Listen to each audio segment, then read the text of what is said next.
presentation is going to review 10 tricks to narrow down your candidates faster. With the democratization of the application process, it's become really easy for job seekers to apply to hundreds of positions very quickly.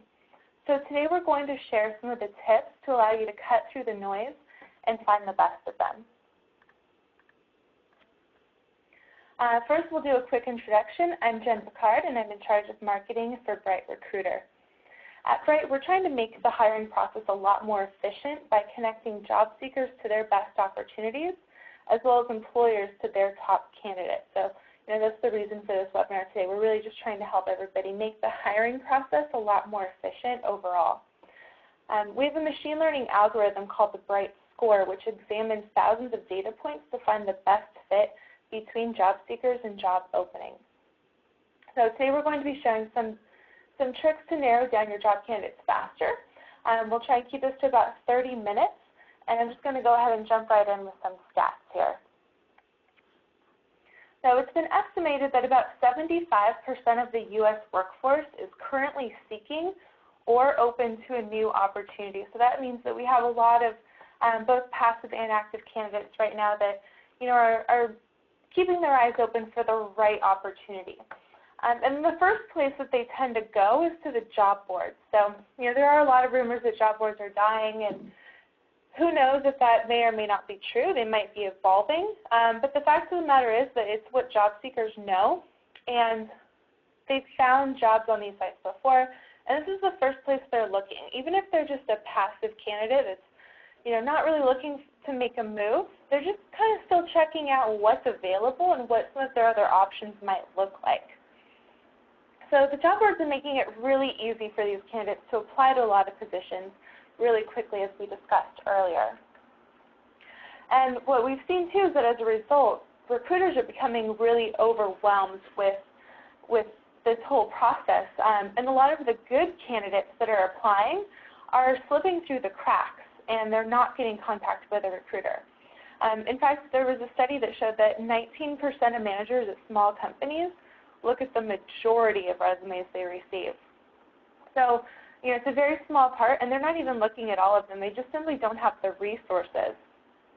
Larger companies are having problems as well, although they do have their applicant tracking systems that can narrow down their candidate list. But the keyword matching that it uses can be gamed by unqualified candidates. So some people are literally copying and pasting the job description and putting it in the footer of their resume so that the database or the ATS picks it up as a good match. And then great candidates are sometimes slipping through the cracks if they don't game the system. So if they say that they are a marketing expert in, let's say, marketing automation tools, but they don't specifically say lead nurturing. So although they're pretty much synonyms, the ATS doesn't pick things like that up. And so the good candidates are kind of slipping through, unfortunately. This is really harmful to your organization for a number of reasons. So you could really damage your candidate experience and your employment brand. Candidates are expecting to be followed up with really quickly, and for every extra day your position stays vacant because you just have so many to go through, your company is losing out on productivity. But if you manage the entire process correctly, you can also reduce your time to fill, you can save money, and you can score top talent. So today we're going to focus on how you can narrow down candidates faster so that you can recruit top talent more efficiently. So tip one, we're going to say start with your employment brand. We've done an entire webinar on this before, so if you're not really sure how to get started, go ahead and check that out. I will be scheduling another one pretty soon, and then it'll be on our website, I'd say by the end of today. So this can be interpreted a couple of ways, your employment brand. One, and I don't recommend this for the record, you can make your employment brand so horrendous and you can make your candidate experience so tedious that you narrow down candidates significantly because literally nobody wants to work for your company except the most desperate. A lot of recruiters are actually doing this. They're publishing long job postings. They're including, an hour-long or 2-hour-long job application process. And then they're also not sharing anywhere why candidates would even want to work for their company. They're expecting candidates to go out and find that information through some other methods, but sometimes it's really just not available. Even worse is that some companies are treating their employees so badly that they go to sites like Glassdoor and CareerBliss to tell the world how much they hate their job. So you will be able to narrow down candidates this way, but I guarantee you it's the best candidates that you'll lose. And you'll probably even lose some of the mediocre candidates as well. You're just going to get the worst of the worst with this kind of attitude. So you really do want to focus on your employment brand. There was a study done that shows that 75% of Americans would not accept a job with a company that has a bad reputation. So this is obviously a really important aspect of your entire recruitment process, is focusing on your employment brand and trying to use it to attract candidates rather than to narrow them down at this point. So if you take a look at Google, for example, they have worked so hard to develop and to promote their employment brand that they actually have candidates flocking to their jobs. They can't even, find a position for the majority of the people that apply there. And as a result, their talent pool is so large that they literally get to choose among the best talent in the entire world. So if you're looking to narrow down candidates faster, the first step is to make sure that you have enough of the good candidates to narrow down to a smaller pool. Because if you're starting with just a pool of bad candidates, the whole process will take a lot longer because you'll have to restart it at some point, or you'll have a bad hire that won't work out with the company, and then you'll have to do this entire process over again. So a lot of narrowing down your candidates faster has to do with making the right decisions up front. So next up, we're going to talk about writing a compelling job posting. A really great job posting can attract top talent while weeding out the unqualified candidates. And we have also done a webinar on this topic in the past, so if you want to go into more detail, check it out. It's called Write Job Postings That Attract Qualified Candidates. The first thing you want to do is make sure you have a normal job title, which can be searched, because the employed candidates are among those 82% of job seekers that visit job boards. So you want to make sure that your posting is actually showing up in their search results and they know what kind of level position it is.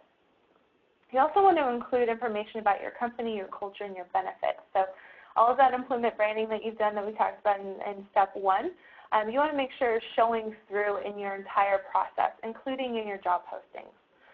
So every time you write one, you want to make sure that you're including the information that top candidates are looking for. There was a Career Builder survey that indicated that employers are underestimating how important the benefit information is. So according to the data, 61% of job candidates look for benefits information when they're applying for jobs, but only 31% of employers actually post that information. So you want to make sure that you're including that. And then down to the meat of the job posting, make sure that you're including a performance-based job description that helps the candidate understand what the job entails, and then include a separate list of required qualifications from your desired. So in the spirit of the holidays, I found this cute little comic about Santa's workshop. So it's basically showing a short list of skills that's going to weed out some of the unqualified candidates. So we're sure Santa probably still needs the elves that can hammer and that can paint, but now he's looking for additional skills that are going to be a little harder to find. And he's not necessarily looking to train someone on things like quantum optics and artificial intelligence. So by creating this concise list of qualifications that he's expecting his elves to have, just people that don't have those skills aren't going to bother to apply because they know that those are the needed qualifications. Pretty much anybody knows how to hammer and paint, but he's looking for somebody that can go a little bit above and beyond. So he's going to get those top candidates he's looking for and weed out some of those unqualified ones. On the other side, if you create a huge list of qualifications, candidates might apply if they have most of what you're looking for, but they might be missing that one non-negotiable and they don't know what your non-negotiable is. So they're creating noise in your hiring process thinking that you might just let them through anyway, but you know what you're looking for and just not communicating that necessarily very well. So it's very important to just narrow down, your completely required qualifications, anything that's non-negotiable. You also want to make sure that your job position sounds exciting. So if you're looking for an email marketing position, for example, don't list the usual boring requirements, like saying 3 years of automation experience, solid writing skills, and an analytical mindset. That's pretty much a given for any sort of email marketing position. But instead, maybe you can build up the position a little bit more and get the person excited about it. So say something like, you'll be responsible for building and optimizing or nurturing programs from the ground up. This position needs someone that can roll up their sleeves and achieve at least a 20% conversion rate. So for somebody that really enjoys email marketing, is passionate about it, and has the required experience with technology used, this would sound like a really great opportunity. And then somebody that didn't necessarily have experience with automation tools and doesn't have an analytical mind and doesn't know what their conversion rate would even look like, this description sounds a little bit more intimidating to them, and they know that they're not qualified and they won't waste their time applying. So you also want to make sure in your job postings and throughout your hiring process that you're being upfront about what it's like to work in your company, what your hours are, what your environment looks like, what your expectations are, so that when you're narrowing down candidates, you're making sure that you're narrowing them down to the ones that are going to stick with your company long term. So if you're one of the people that doesn't include a lot of this information, try it out, see how it works, see if you're getting a better quality of candidates. You're probably going to get a few more candidates. Some people really do just blindly apply to them, but we're going to get to what you can do about those people a little bit later. So the next topic here that we're going to talk about is really similar to the previous two, in that you're still increasing the size of your talent pool at this point, but in a very targeted way. So while your job posting is collecting applications, you should be out proactively sourcing the candidates that are not applying to your jobs. A mistake I see happening actually pretty frequently is that recruiters are collecting applications, they're weeding through them, and then they end up not finding the candidate they're looking for, only then to begin to use proactive sourcing solutions and headhunting services. So because of this, they have to do the entire recruitment process at least twice, when it's probably just easier to see all of your candidates up front. So after all, like one of the biggest advantages recruiters have over candidates, in my opinion, during the recruiting process is that you get to see all of your candidates at once. You get to compare them to one another, and you get to choose which one you want, knowing what all of your options are up front.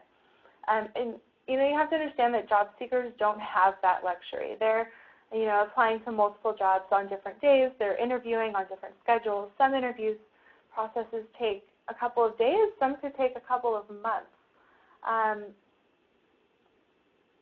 So you just want to make sure that you're really utilizing your full candidate pool right up front. And there's a variety of methods available to help recruiters source candidates, and that can include social media, Boolean search, and resume databases. So just really quickly here, I wanted to show you how Bright Recruiter can help with this process. Because we offer this candidate sourcing tool which takes your job description and it automatically matches it to our 2.5 million candidates, and it gives each of them a score to show you how well their background and skills match your opening. So there is a free 14-day trial of this tool if you go to bright.com/register/employer, and then our subscription plans after those 14 days include both monthly and annual billing. At this point in the process, I'd also recommend reaching out to both your network as well as your employees' networks to help you find suitable candidates. Most employees are really happy just to help, so it doesn't hurt to ask. So as you can see here, some people just care about their workplace. Some people are looking to help their friend out. And then, a smaller portion here was incentivized. So you might also want to consider paying a bonus out when you have a referral come through from an employee of yours. And what's really great about referrals is that these people are basically giving you a personal endorsement for somebody, so of their abilities, of their work ethic, of their character. And your employees and yourself are really qualified here to see what kind of person is the best fit for your company. And so these people might be your top candidates, so you don't want to lose out on them early in the process just because you have so many applications coming in. It's so great to augment your applications with some referrals as well as your proactive sourcing techniques. So by going out and trying to find candidates that aren't actively applying to your jobs, you're improving the chances that you'll find the best candidate as quickly as possible. So now we're going to get into the narrowing down part of the webinar. So with all of the resumes you've likely found through your job postings, through your referrals, and through your proactive sourcing methods, you want to make sure that you're utilizing technology to let your candidates know what to expect next. There's so much technology available today, and it's unacceptable not to communicate on a level with your candidates. They want to know what's going on. They want to know how many days they can wait until they expect to hear back from you. They want to know if they're being considered for the position or not. It's gotten so bad that some of the recruiters out there that are letting their candidates know when they're being eliminated from the process are actually being thanked by candidates for letting them know. Candidates have basically experienced this resume black hole where they submit their resume to a couple of positions and they literally never hear back. They don't know where they stand in the process. And with all the technology that's available in the market today, it's really pretty unacceptable not to communicate with your candidates who might also be your future customers, or who might be a great candidate later down the road, or who might know a great candidate for your company. And because of their experience, will always be a little bit wary of your company. So it really is important to make sure that you're communicating with everybody. And there's really so many ways to do this. The fax is a joke, by the way, on the bottom left. I don't recommend you fax your candidates, but I thought that was kind of funny to put in there. Larger companies might use a robust ATS like Taleo. But smaller companies have some really great free or low-cost options as well. So, for example, Smart Recruiters is a free applicant tracking system that companies can use to message their candidates. And at the very least, a small company should at least be setting up an alias email address that sends an automatic auto-reply to everybody that applies for the position. A few more time-saving tips for communicating with technology is to use an ATS that allows candidates to check their application status, and use a frequently asked questions section on your career website that really gets to some of the main things that people are asking you. I'd also recommend, and I know this might sound a little bit counterproductive, but sharing acceptable methods to contact your recruiter. People that want to contact you will find a way, so if you let them know the best way to contact you, that makes it a lot easier. And then if you have the ATS that allows the candidates to check their status and you have an FAQ section, you can divert a lot of the questions to those pages just to make sure that you're communicating on a level that people need. So you want to make sure that you're monitoring whatever methods of communication you have regularly and that you get back to the people that reach out, even if it's just to let them know that you have an ATS that can show them what their status is or your FAQ section addresses that question. Because the only thing worse than not having open lines of communication is having multiple mediums that are not monitored. So open lines of communication help you determine which candidates are best suited to move on to the next step based on their level of interest. So if you have somebody that is reaching out to you on Twitter and just saying, hey, I applied for the position, I'm a shoo-in for this, I have all of the required skills, then you know that person is one of the really interested, passionate people that's following up with you because they know that they're a great fit, and maybe you should pull their resume out of that stack and give them a second look. And you want to make sure that you're communicating throughout your entire process. So, at the point of application, at the point that you've decided who you're moving forward with, and then also after you've interviewed everybody, you want to make sure you follow up with your candidates to let them know that they're no longer being considered for the position.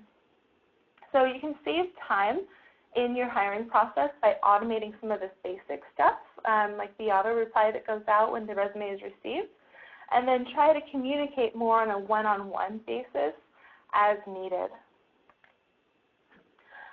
This is where we get to the tedious part of narrowing down job applicants. And this is taking your initial list of applications and then creating a short list.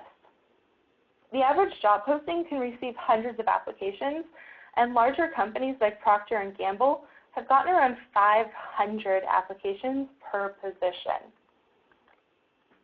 But the Wall Street Journal found that half of these applications came from job hunters that don't even possess the basic qualifications for the job that they're pursuing. And I'm sure this doesn't come to a surprise to a lot of you on the call who have been, in the business for a little while. You know that the quality of applications coming in is just so much noise at this point, and that most people aren't really interested in applying to positions that they're just qualified for. They're just blasting their resumes out as much as possible. And a lot of the time they're just applying to positions for which they're just not a great fit.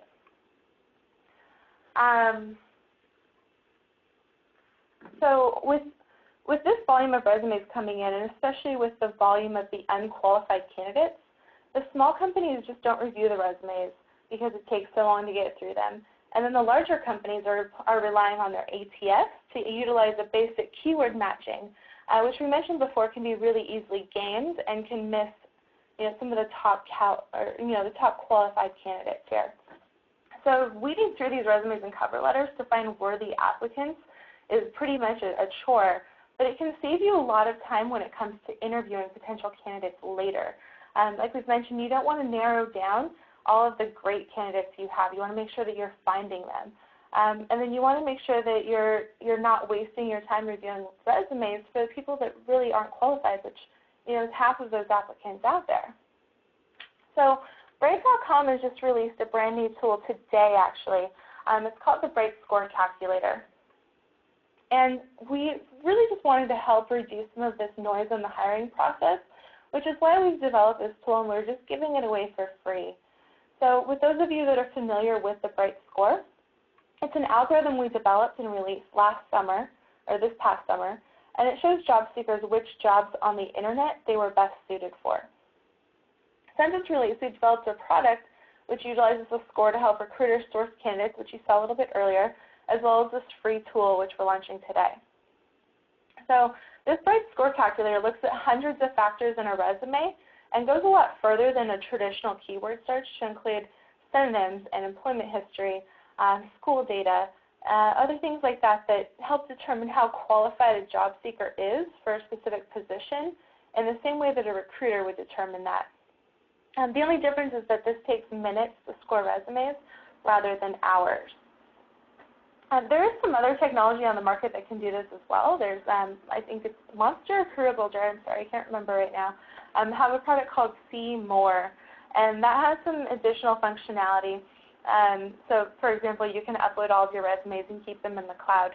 But the cost to use some of those programs for See More is $20,000 per year.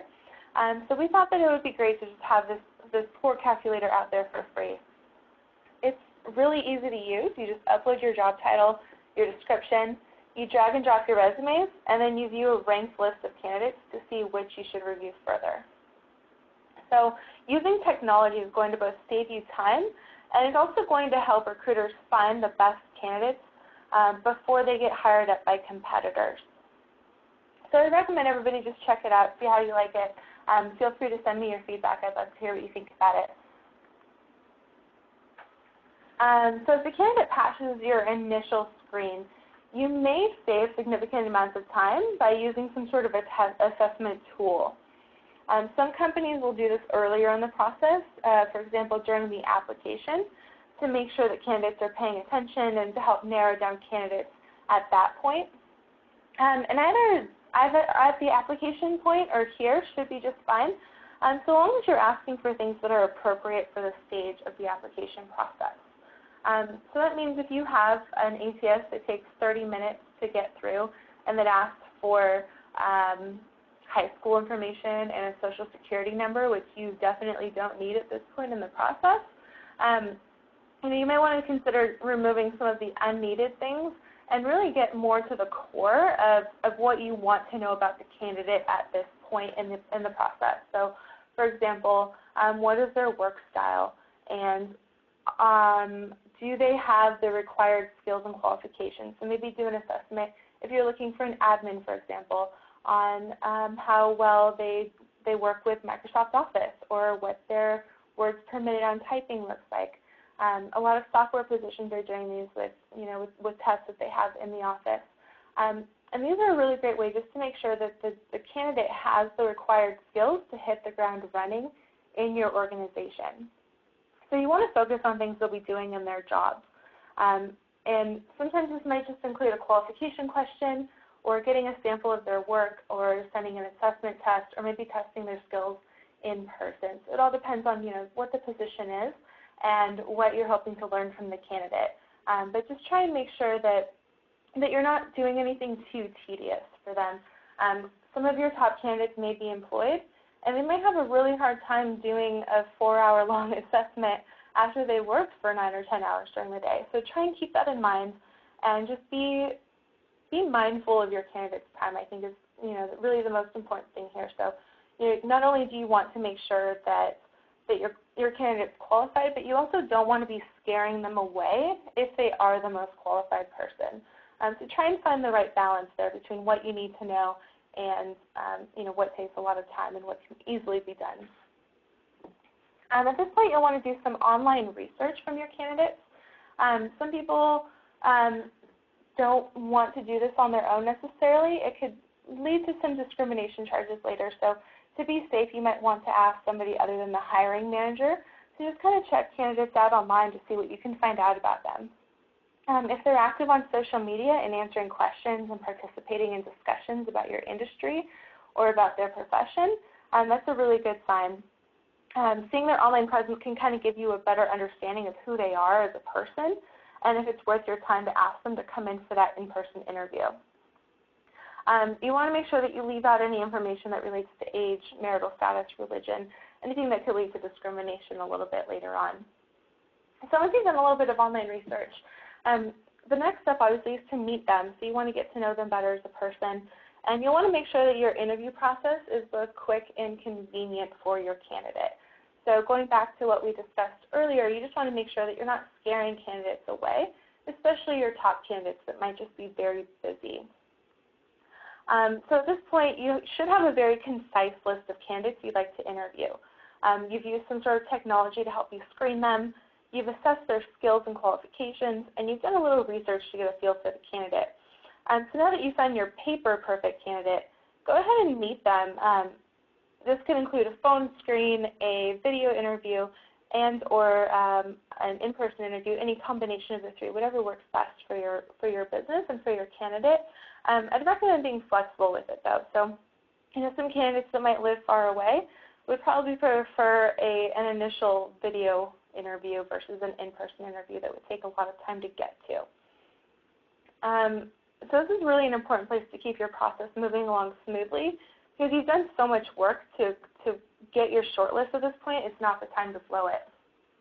So I really recommend starting with a phone screen, just a quick 10, 20-minute phone screen to answer questions you have and get a feel for if the candidate's a great cultural fit and behavioral fit. And throughout the entire interview process, make sure you're asking open-ended questions. Don't talk too much about your company. Any candidate that's really interested already knows what you do, so you don't need to waste your time talking about the company. But you do want to make sure that you have time to answer their questions as well, to make sure that it's a mutual relationship between a candidate and the employer. Back to the communication point, you want to make sure that at the beginning of your interviews, you always let them know, or at the end even, what the next steps are and when they can expect to hear back from you. And the interview process is perhaps the point where you'll hesitate to move quickly, but where you should make sure that you are moving along.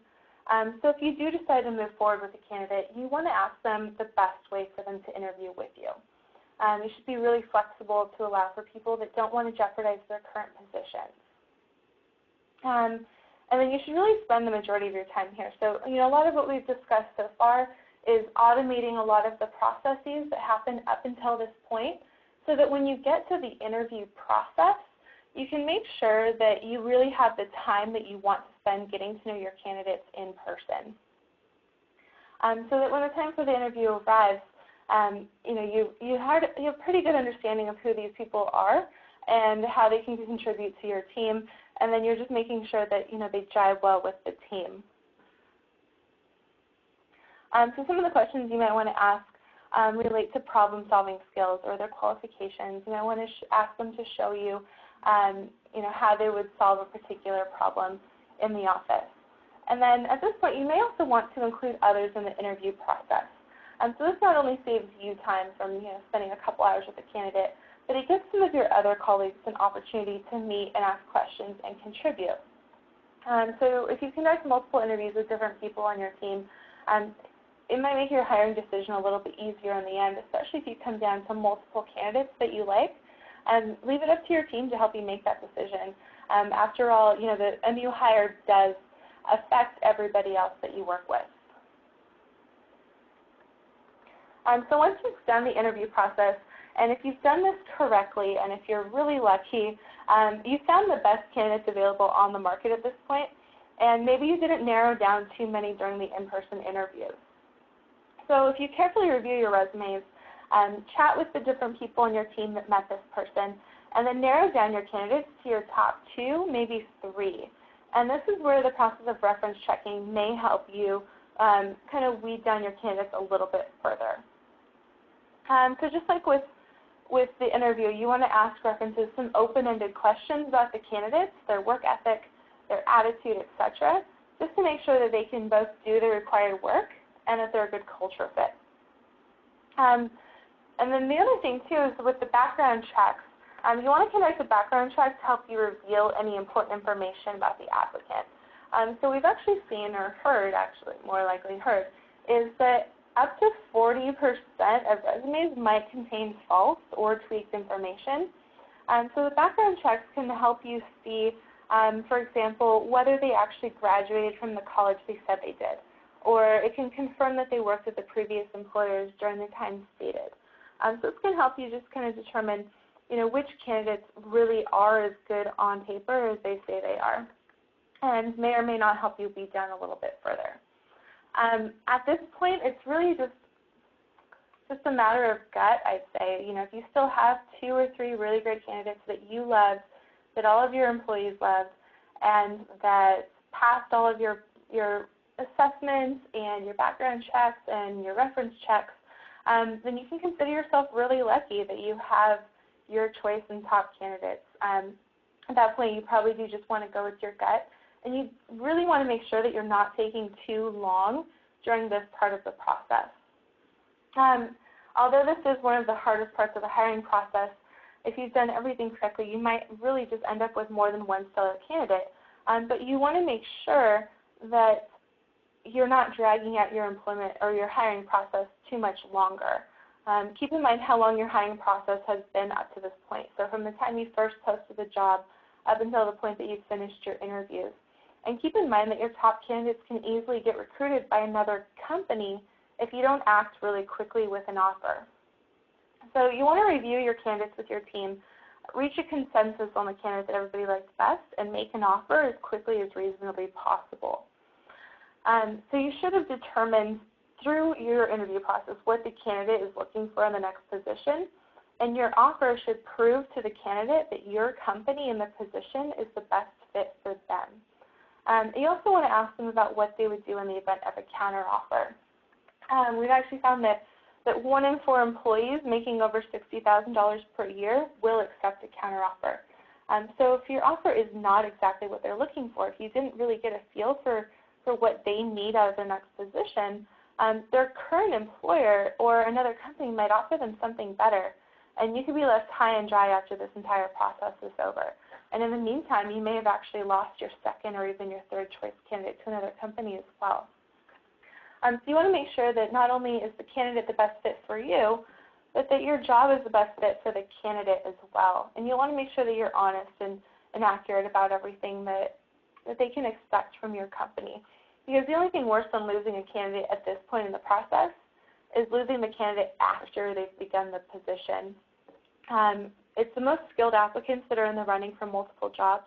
So you really want to make sure that you're giving yourself a strong chance at securing the talent that you need. So that's it for today's presentation. I'm sorry that we ran a little bit over today. I encourage everybody to check out Bright's free score calculator at bright.com/scorecalculator and or sign up for a free 14-day trial at Bright Recruiter to see how we can help you narrow down your job candidates faster.